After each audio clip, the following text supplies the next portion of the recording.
Това не е за един час.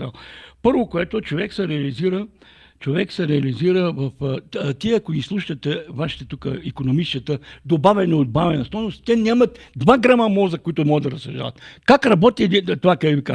Ние, като хора, се реализираме в нашия съзнателен живот с нашия труд. А трудната дейност на човека е умствена дейност. Преди нещо да работиш, трябва да си го учил. Как така да излизаш така? Какво правим ние? Ние се зареждаме единствена източна енергия, това е храната и тя не е заменима. Затова им показах един път там на Васил Василев и други такива журналистчета, че не може да бъде стока. Тогава е живота, защото ние сме свързани. Храната не е стока. Не е стока. За нейното социално, защото тя трябва да бъде социално достъпна за всеки един. И това, който няма пари, и за другите.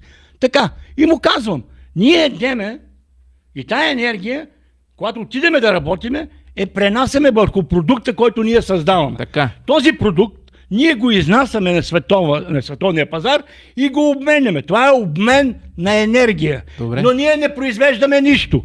Ма се едеме за последно. И се питам задачата. Аз го питам пак един такъв велик енергетик. Кой ни покрива Масрафа.